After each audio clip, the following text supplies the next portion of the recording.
전 정말 시어머니가 저를 20살 때부터, 아니 20년 동안 미워하신다고만 생각하며 살아왔어요.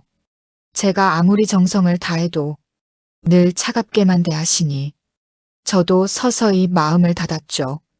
그런데 장례식장에서 유언장이 공개되는 순간 숨이 멎는 것 같았어요. 이게 저를 위한 거라고요? 그 문장을 읽는 순간 제 안의 모든 오해가 무너졌습니다. 그제야 알았어요.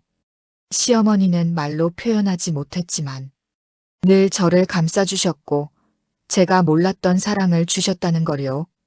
이제라도 알게 되어 다행이지만 가슴이 아파요. 남은 삶에는 더 자주 사랑한다고 말할게요. 제 이름은 정수진입니다. 올해 52이지만 오늘만큼은 제 나이가 22살로 되돌아간 것 같았어요. 바로 22살 그 빨간 피마자락을 입고 시집왔던 그날처럼요. 아니, 정확히는 그날보다 더 떨렸습니다. 왜냐하면 오늘은 제 시어머니 박영자 여사의 장례식 날이었거든요. 아이고, 며느리가 진짜 효부야. 20년간 고생이 이만저만이 아니었을 텐데. 참 기특해. 장례식장에 오신 조문객 한 분이 제 손을 꽉 잡으며 말씀하셨어요. 저는 고개를 숙이고 아닙니다. 제가 부족했죠라고 대답했지만 속으로는 전혀 다른 생각을 하고 있었습니다. 드디어 끝났구나. 20년, 꼬박 20년이었습니다. 제가 김태수라는 남자와 결혼해서 이 집 며느리가 된 지 말이죠. 그 20년 동안 시어머니한테 단 한 번도, 정말 단 한 번도 잘했다는 말을 들어본 적이 없었어요. 시어머니의 하루는 저를 지적하는 것으로 시작해서 저를 타박하는 것으로 끝났습니다. 저는 참았어요. 20년 동안 하루도 빠짐없이 참았습니다. 하지만 시어머니는 단 한 번도 제 이름을 불러준 적이 없었어요. 항상 며느리였습니다. 그래서 저는 솔직히 시어머니가 돌아가셨다는 소식을 들었을 때 슬프지 않았어요. 아니, 슬픔보다는 안도감이 먼저였습니다. 바로 그때였어요. 장례식장 문이 열리고 정장을 빼입은 중년 남자가 들어왔습니다. 실례합니다. 고인의 유언 집행인 변호사 최정훈입니다. 유가족분들 계십니까? 고인께서 생전에 유언장을 작성하셨습니다. 장례식 당일 가족들 앞에서 공개하라는 지시가 있어서 이렇게 왔습니다. 유언장. 장례식장이 갑자기 술렁거리기 시작했어요. 변호사는 서류 가방에서 봉투를 꺼냈습니다. 그리고 봉인을 뜯더니 또박또박 읽기 시작했어요. 이상의 재산 전부를 며느리 정수진에게 상속한다. 쿵. 세상이 멈춘 것 같았어요. 뭐라고요? 신우이가 벌떡 일어섰습니다. 지금 뭐라고 하신 거예요? 며느리한테? 아들도 아니고 며느리한테요? 20년간 저를 구박하고 트집 잡고 단 한 번도 따뜻한 말 한마디 안 해주셨던 그분이 저한테 전 재산을. 유언장에 한 가지 더 첨부된 내용이 있습니다. 며느리 정수진에게만 전달하라는 편지입니다. 떨리는 손으로 저는 그 편지를 받았습니다. 봉투에는 시어머니의 손글씨로 이렇게 적혀 있었어요. 수진에게. 20년 만에 처음 보는 제 이름이었습니다. 장례를 치르고 3일장을 마친 날 저는 시댁 식구들 앞에 섰습니다. 아니, 정확히는 피고인 자리에 섰다고 해야 맞을 것 같네요. 거실 소파에는 신우이 박순이와 그 남편 그리고 시댁 친척 어른들이 잔뜩 모여 있었어요. 수진 씨, 솔직히 말해봐요. 어머니한테 뭐 한 거 있죠? 신우이가 팔짱을 끼고 물었어요. 유언장 쓰시게 한 거 있잖아요. 어머니가 정신 운전하실 때 그런 유언장을 쓰실 리가 없어요. 저는 아무것도 한 게 없어요. 어머니가 유언장을 쓰신 줄도 몰랐어요. 그럼 어떻게 며느리한테 전 재산을 줘요? 말이 돼요, 그게? 조문객들도 수군거리기 시작했습니다. 박 권사님이 며느리한테 재산을 다 줬다고. 며느리가 뭔 짓을 한 거 아니야? 제 귀가 멍멍했어요. 좋아요. 소송 거세요. 저는 상관없어요. 뭐, 저 이 유산 안 받을 거예요. 어차피 제가 받으면 이렇게 시끄러울 거잖아요. 그냥 법정 상속대로 하세요. 저는 한 푼도 안 받을게요. 그 말을 끝으로 저는 거실을 나왔어요. 방으로 들어와 문을 닫는 순간 다리에 힘이 풀려서 그 자리에 주저앉고 말았어요. 20년. 20년이라는 시간이 주마등처럼 지나갔습니다. 22살 신혼 첫날. 우리 아들한테 어울리는 애가 따로 있었는데 25살 첫 아들을 낳았을 때 마이너스. 아들 낳아서 다행이네. 딸이었으면 어쩔 뻔했어. 30살 남편이 사업 실패로 빚을 지었을 때 마이너스. 내가 남편 복이 없으니까 이런 거야. 40살 시어머니가 무릎이 아프다고 하셨을 때 마이너스. 3개월간 매일 병원에 모시고 갔지만 병원비가 많이 나왔네. 괜히 데려갔다 왔나. 45살 시어머니 생신날 마이너스. 새벽부터 요리했지만 간이 왜 이래? 싱겁게. 50살 큰아들이 대학에 합격했을 때 마이너스. 우리 손주 똑똑하긴 하네. 우리 아들 핏줄이니까 그렇지. 20년 동안 저는 단 한 번도 인정받지 못했습니다. 잘했다, 고맙다, 수고했다. 그 말 한마디가 그렇게 어려운 건가요? 사흘이 지났습니다. 저는 혼자였습니다. 텅 빈 시댁집에서 완전히 혼자. 시어머니 방은 언젠가 정리해야겠지. 저는 한참을 망설이다가 드디어 시어머니 방문을 열었어요. 끽. 방 안에는 여전히 시어머니의 냄새가 남아 있었어요. 저는 창문을 열고 천천히 방 안을 둘러봤습니다. 옷장을 열었어요. 서랍을 하나씩 열어봤습니다. 그리고 제일 아래 서랍을 열었을 때였어요. 이게 뭐지? 서랍 안은 옷이 아니었어요. 빽빽하게 쌓인 노트들이었습니다. 낡고 오래된 초록색 표지의 노트. 저는 하나를 꺼냈어요. 표지를 펼치자 시어머니의 손글씨가 보였어요. 1995년 3월 12일, 1996년 2월 28일. 일기장이었습니다. 그것도 한두 권이 아니었어요. 30권도 넘게 쌓여 있었습니다. 1995년. 제가 이 집에 시집온 해였습니다. 첫 페이지를 펼쳤어요. 1995년 3월 12일. 오늘 태수가 저 여자를 데려왔다. 이름은 정수진이라고 한다. 첫인상 마음에 안 든다. 역시 그러셨구나. 시어머니는 정말로 저를 싫어하셨던 거예요. 하지만 손이 떨어지지 않았어요. 이상하게도 다음 페이지가 궁금했습니다. 1995년 8월 15일. 오늘 며느리가 나한테 처음으로 선물을 줬다.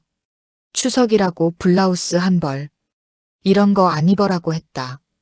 그런데 며느리가 돌아간 후 한 번 입어봤다. 생각보다 잘 어울렸다. 하지만 며느리한테는 말 안 할 것이다. 제 심장이 두근거리기 시작했어요. 이게 뭐지? 1995년 12월 24일. 며느리가 케이크를 사왔다. 난 단 거 싫어해라고 했다.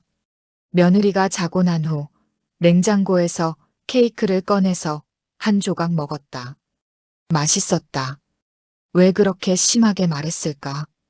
다음에는 좀 부드럽게 말해야겠다. 제 손이 떨렸어요. 눈물이 핑 돌았습니다. 시어머니는 케이크를 먹고 싶으셨던 거예요? 그런데 왜 싫어한다고 하신 거죠? 저는 일기장을 계속 넘겼습니다. 한 장 한 장. 1996년 9월 3일. 며느리가 아들을 낳았다. 고생했다고 말하려다가 아들 낳아서 다행이네라고 했다. 며느리가 쓸쓸하게 웃었다. 나는 왜 저렇게 말했을까? 2000년 7월 22일. 며느리가 교통사고를 당했다. 병원에 갔더니 며느리가 침대에 누워서 신음하고 있었다. 가슴이 찢어지는 것 같았다. 꾀병 아니냐고 물었다. 며느리가 눈물을 흘렸다. 나는 왜 그런 말을 했을까? 며느리야, 미안하다. 2005년 6월 10일. 며느리가 3개월째 내 무릎 치료 때문에 병원에 데려갔다. 비 오는 날도, 눈 오는 날도, 하루도 빠짐없이 고맙다고 말하고 싶었다. 하지만 병원비 많이 나왔네라고 말했다. 며느리야, 정말 고맙다. 2010년 11월 3일. 며느리가 내 생신이라고 새벽부터 요리를 했다. 음식 맛이 정말 좋았다. 눈물이 날 것 같았다. 하지만 간이 싱겁다고 말했다. 나는 정말 나쁜 시어머니다. 저는 바닥에 주저앉았어요. 30권의 일기장이 제 주위에 흩어져 있었습니다. 20년 동안 시어머니는 매일 하루도 빠짐없이 이 일기를 쓰셨어요.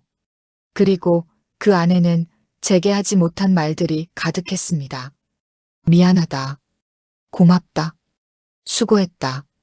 사랑한다. 시어머니는 표현하지 못하셨던 거예요. 말하고 싶었지만 할 수 없었던 거예요. 어머니. 저는 일기장을 꼭 껴안고 소리내어 울었습니다. 밤새 일기장을 읽었습니다. 눈은 퉁퉁 부었고 목은 쉬었지만 멈출 수가 없었습니다. 새벽 6시쯤 남편 태수가 방문을 열었어요. 수진아, 아직도 안 잤어? 이게 다 뭐야? 어머니 일기장이에요. 30년치예요. 제가 시집 온 날부터 돌아가시기 전날까지. 그래서 뭐라고 쓰여 있는데? 어머니가 저를 미워하신 게 아니었어요. 표현을 못하신 거였어요. 사랑한다고, 고맙다고, 미안하다고. 남편이 바닥에 흩어진 일기장 하나를 집어들었어요. 그리고 펼쳤습니다. 2003년 9월 8일. 며느리가 태수한테 또 맞았다. 술 먹고 들어온 태수가 며느리를 밀쳤다. 며느리가 벽에 부딪혀서 손목을 다쳤다. 태수를 야단쳤다. 내가 뭔데 아내한테 손을 들어. 남편의 얼굴이 하얗게 질렸어요. 이게 뭐야? 남편이 떨리는 손으로 다른 일기장을 집어들었습니다. 1995년 2월 3일. 오늘 태수가 와서 울었다. 여자를 임신시켰다고 한다. 하지만 결혼은 안 하겠다고 한다. 나는 태수 뺨을 때렸다. 나는 그 여자에게 돈을 줬다. 이 일은 평생 비밀로 해야 한다. 특히 며느리한테는 절대 알려서는 안 된다. 남편의 손에서 일기장이 떨어졌어요. 쿵. 당신, 저랑 결혼하기 전에 다른 여자 임신시킨 거 맞죠? 맞아, 미안해, 수진아. 그래서 어머니가 그러신 거였구나. 어머니는 제가 상처받을까봐 그러신 거였어요. 당신이 또 저를 배신할까봐, 제가 또 상처받을까봐, 그래서 항상 당신을 감시하셨던 거예요. 남편이 무릎을 꿇었습니다. 수진아, 미안해, 정말 미안해. 당신은 20년 동안 뭘 했어요? 어머니는 혼자 다 짊어지셨어요. 당신 과거도, 당신 잘못도, 전부 다. 그리고 저한테 미움받는 것도 감수하셨어요. 저는 일기장을 하나 더 펼쳤습니다. 2008년 3월 21일. 며느리가 태수한테 너무 잘해준다. 며느리가 너무 착하다.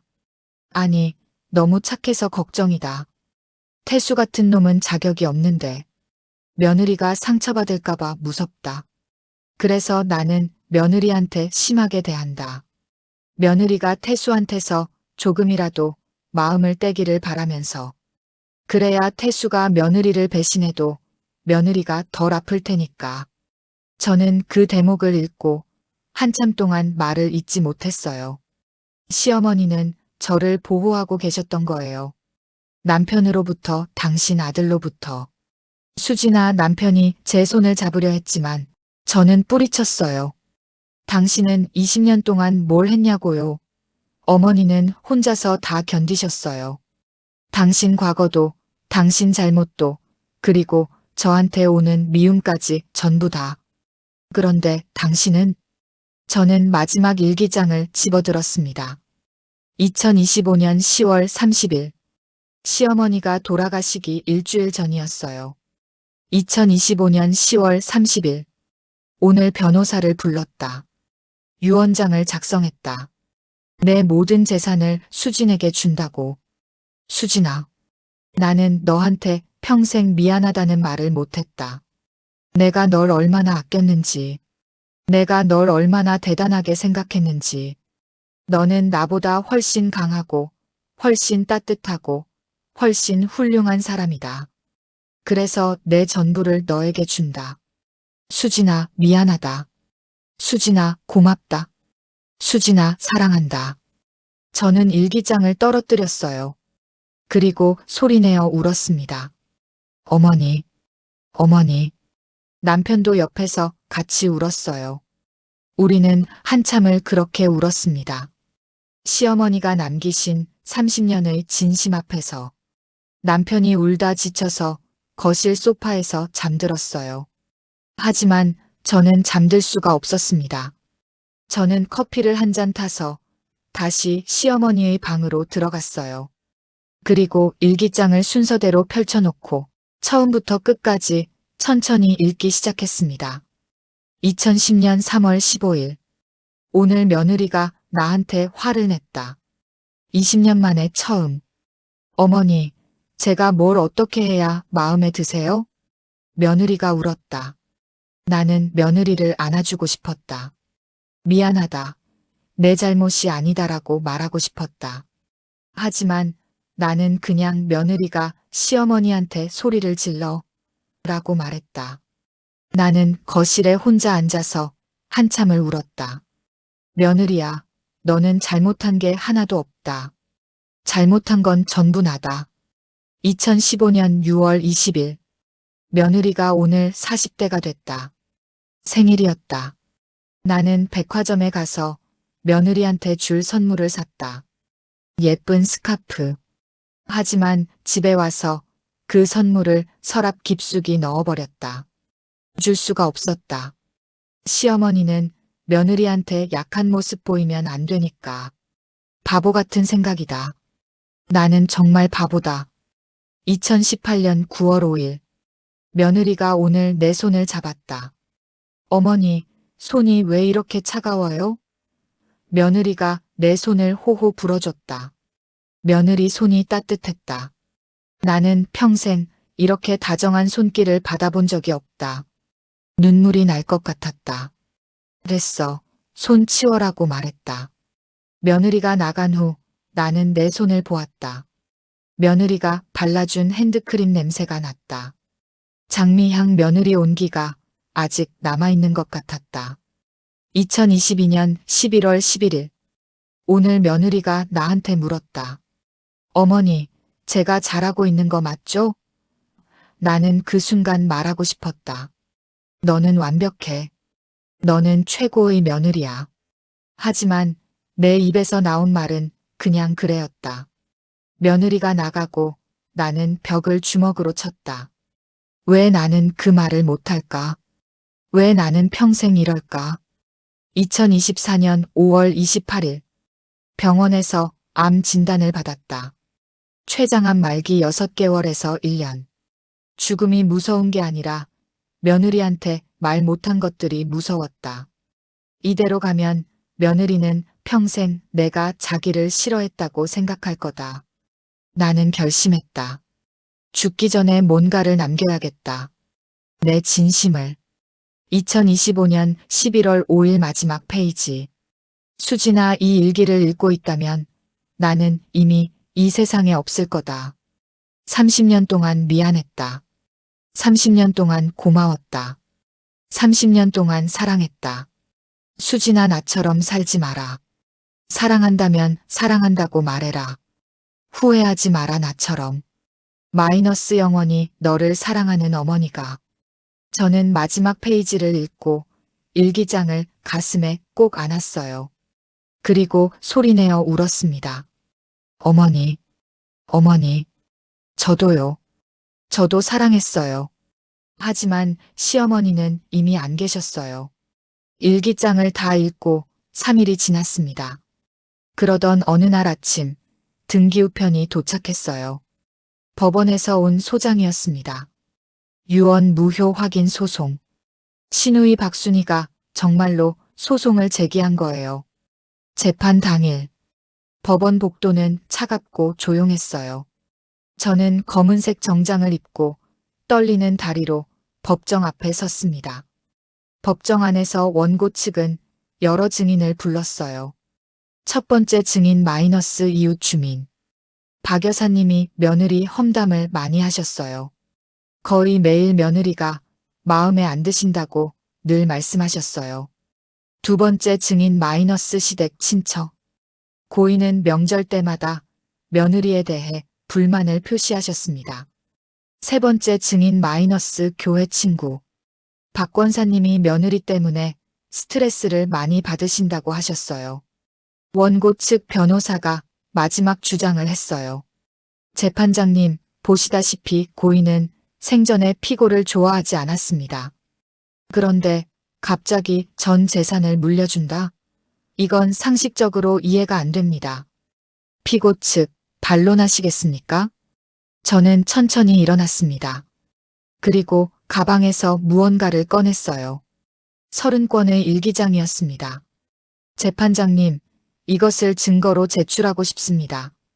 시어머니께서 30년 동안 쓰신 일기장입니다. 법정이 술렁거렸어요. 판사가 일기장을 받아서 펼쳐봤어요. 한 장 한 장 넘기며 읽더니 표정이 조금씩 변했습니다. 피고, 이 일기장에는 뭐라고 쓰여 있습니까? 시어머니의 진심이 쓰여 있습니다. 시어머니는 겉으로는 저를 구박하셨지만 일기장에는 다른 말씀을 쓰셨어요. 미안하다고, 고맙다고, 사랑한다고. 저는 일기장 한 권을 펼쳤어요. 2010년 11월 3일자입니다. 시어머니 생신날이었어요. 제가 새벽부터 잡채랑 갈비찜을 만들었는데 시어머니께서 간이 싱겁다고 하셨어요. 저는 목이 메었지만 계속 읽었어요. 하지만 일기장에는 이렇게 쓰여 있습니다. 음식 맛이 정말 좋았다. 눈물이 날 것 같았다. 하지만 간이 싱겁다고 말했다. 나는 정말 나쁜 시어머니다. 법정이 조용해졌어요. 필적 감정을 진행하겠습니다. 2주 후 두 번째 재판. 일기장의 필체는 고인 박영자의 것이 확실합니다. 30년에 걸쳐 쓰인 것으로 보이며 조작 흔적은 발견되지 않았습니다. 판사가 마지막 일기장을 펼쳤어요. 2025년 11월 5일자. 여기 이렇게 쓰여 있네요. 수진아, 30년 동안 미안했다. 30년 동안 고맙다. 30년 동안 사랑했다. 너는 내 딸보다 더 소중한 사람이다. 법정이 조용해졌습니다. 신우이가 고개를 숙였어요. 그럼 이 법정은 다음과 같이 판결합니다. 고인 박영자의 유언장은 유효합니다. 땅땅땅. 판사의 망치 소리가 울렸습니다. 법정을 나오는데 신우이가 저를 막아섰어요. 어머니가 정말 그렇게 생각하셨던 거예요? 신우이의 눈에 눈물이 고였어요. 아니에요. 아가씨 어머니는 아가씨도 사랑하셨어요. 다만 표현을 못하셨을 뿐이에요. 신우이가 울기 시작했어요. 그 일기장 나도 읽어봐도 돼요? 아가씨 얘기도 많이 나와요. 어머니가 아가씨 걱정 많이 하셨어요. 신우이가 제 손을 잡았어요. 미안해요. 내가 너무했어요. 우리는 법원 복도에서 한참을 그렇게 서 있었어요. 20년 만에 처음으로 진짜 가족처럼. 재판이 끝나고 한 달이 지났습니다. 저는 시어머니가 남기신 재산을 정리하기 시작했어요. 변호사가 서류를 건네며 말했어요. 이 중에 특이한 게 하나 있습니다. 고인께서 15년 전부터 매달 30만 원씩 어떤 계좌로 송금하셨더라고요. 수취인 이름이 김지연이라고 되어 있습니다. 김지연 저는 그 이름을 몰랐어요. 그날 밤 저는 다시 일기장을 펼쳤어요. 15년 전 2010년 즈음의 일기장. 2010년 3월 18일. 오늘 김지연한테 전화가 왔다. 할머니, 대학 등록금이 부족해요. 나는 다음 날 바로 송금했다. 지연이는 태수가 저지른 잘못의 결과다. 하지만 그 아이한테는 아무 죄가 없다. 저는 숨이 멎는 것 같았어요. 김지연 그 아이는 남편의 딸이었어요. 시어머니는 그 아이를 15년 동안 몰래 도와주신 거예요. 2015년 8월 30일. 지연이가 간호사 국가고시에 합격했다. 정말 기쁘다. 지연이가 할머니, 이제 제가 할머니 돌봐드릴게요라고 했다. 너는 내 인생 살아라라고 말했다. 2020년 7월 12일. 지연이가 결혼한다고 연락이 왔다. 할머니, 결혼식 꼭 오세요. 하지만 나는 갈 수 없다. 며느리 수진이가 알게 될까봐. 수진이한테 상처 주고 싶지 않다. 다음 날, 저는 김지연 씨에게 전화를 걸었습니다. 3일 후, 카페. 저는 30대 초반의 단정한 여성과 마주 앉았어요.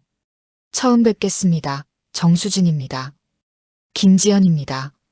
할머니께서 돌아가셨다는 소식 들었어요. 저는 일기장 한 권을 꺼냈어요. 이거 읽어보세요. 지연 씨가 일기장을 읽는 동안 눈물이 뚝뚝 떨어졌어요. 할머니가 이렇게 생각하고 계셨어요? 내 할머니는 당신을 정말 아꼈어요. 아주머니, 제가 간호사거든요. 혹시 가족분 중에 아프신 분 있으면 제가 돌봐드리고 싶어요. 그날 이후 지연 씨는 가끔 우리 집에 와서 시아버지를 돌봐줬어요. 시어머니는 얼마나 많은 걸 혼자 짊어지고 사셨을까요? 시어머니의 유언장은 단순히 재산을 물려준 게 아니었어요. 그건 시어머니가 제게 가르쳐 주신 마지막 교훈이었습니다. 사랑은 말해야 한다. 후회하지 마라. 1년이 지났습니다. 시어머니가 돌아가신 지 정확히 1년. 저는 시어머니 산소 앞에 서 있었어요. 어머니 왔어요. 가을 바람이 불었습니다. 산소 앞에는 코스모스가 활짝 피어 있었어요. 제가 심은 거예요. 어머니, 1년 동안 많은 일이 있었어요. 먼저 태수랑 저 이혼 안 했어요. 남편 태수는 1년 동안 정말 많이 변했어요. 술도 끊었고 무엇보다 제게 솔직해졌어요. 그리고 어머니, 아가씨도 많이 달라졌어요. 신우이는 요즘 일주일에 한 번씩 우리 집에 와요. 이제는 아가씨 같아요. 어머니, 그리고요. 지연 씨가 둘째 임신했대요. 이번엔 아들이래요. 지연 씨는 이제 우리 가족이에요. 어머니, 그리고요. 제일 중요한 얘기인데. 저 어머니 유산으로 뭘 했는지 아세요? 반은 장학재단을 만들었어요. 박영자 장학재단. 나머지 반은요, 요양원을 만들었어요. 며느리들이 시어머니를 더 잘 모실 수 있게 교육하는 요양원이요. 어머니, 저는 알았어요. 세상의 모든 시어머니와 며느리가 서로 사랑하고 있다는 걸. 단지 표현을 못할 뿐이라는 걸. 바람이 불어서 코스모스가 흔들렸어요. 어머니, 저 요즘 일기 써요. 어머니처럼 30년은 못 쓸 것 같지만 제가 할 수 있을 때까지는 쓸 거예요. 그리고 제 며느리가 생기면 이 일기를 줄 거예요. 어머니가 저한테 주신 것처럼요. 어머니, 들으셨죠? 사랑합니다. 미안합니다. 고맙습니다. 산소를 내려오는데 남편이 기다리고 있었어요. 다녀왔어? 응. 나도 어머니한테 그렇게 말했어. 사랑한다고, 미안하다고. 우리는 손을 잡고 산을 내려왔어요. 가을 햇살이 따뜻했습니다. 그날 밤, 저는 시어머니의 30권 일기장을 꺼내서 책장에 정리했어요. 그 옆에 제 새 일기장을 놓았습니다. 언젠가 제게도 며느리가 생겨 있을까요? 그 며느리에게 이 일기장을 주면서 말하고 싶어요. 나는 너를 사랑한다. 하지만 너한테는 일기로만 말하지 않을 거야. 매일매일 너한테 말할 거야. 사랑한다고, 고맙다고, 미안하다고. 그게 내 시어머니가 내게 가르쳐 준 거야. 창밖을 보니 달이 밝았어요. 어머니, 잘 주무세요. 사랑해요. 10년이 지났네요. 제 큰아들이 결혼을 했어요. 그리고 며느리가 생겼죠. 첫날, 며느리가 제게 큰 절을 올렸어요. 어머님, 잘 부탁드립니다. 저는 며느리를 일으켜 세웠어요. 그리고 꼭 안아줬습니다. 우리 딸, 어서 와. 기다렸어. 나는 내 시어머니가 아니라 내 엄마야. 며느리의 눈에 눈물이 고였어요. 앞으로 힘든 일 있으면 바로 말해. 참지 말고 알겠지? 그리고 또 1년 후, 제 며느리가 임신을 했어요. 어머님, 저 아기 생겼어요. 어머, 정말? 축하해, 우리 딸. 저는 며느리를 꼭 안아줬어요. 그날 밤, 저는 시어머니 산소에 갔어요. 어머니, 제가 할머니가 될 것 같아요. 그리고 그 손주한테 말해줄 거예요. 할머니의 할머니는 정말 훌륭한 분이셨다고. 표현은 서툴렀지만 사랑만큼은 진짜였다고. 바람이 불었어요. 코스모스가 흔들렸습니다. 어머니, 사랑해요, 영원히. 이 이야기는 말하지 못한 사랑에 관한 이야기입니다. 우리 주변에는 사랑하면서도 표현하지 못하는 사람들이 많습니다. 이 이야기를 읽으시는 모든 분들께 당부드립니다. 사랑한다면 오늘 말하세요. 고맙다면 지금 말하세요.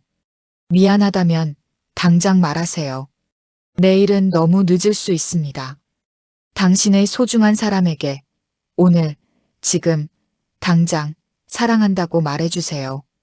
구독을 눌러주시면 매주 월 수요일에 새로운 이야기를 가장 먼저 보실 수 있습니다.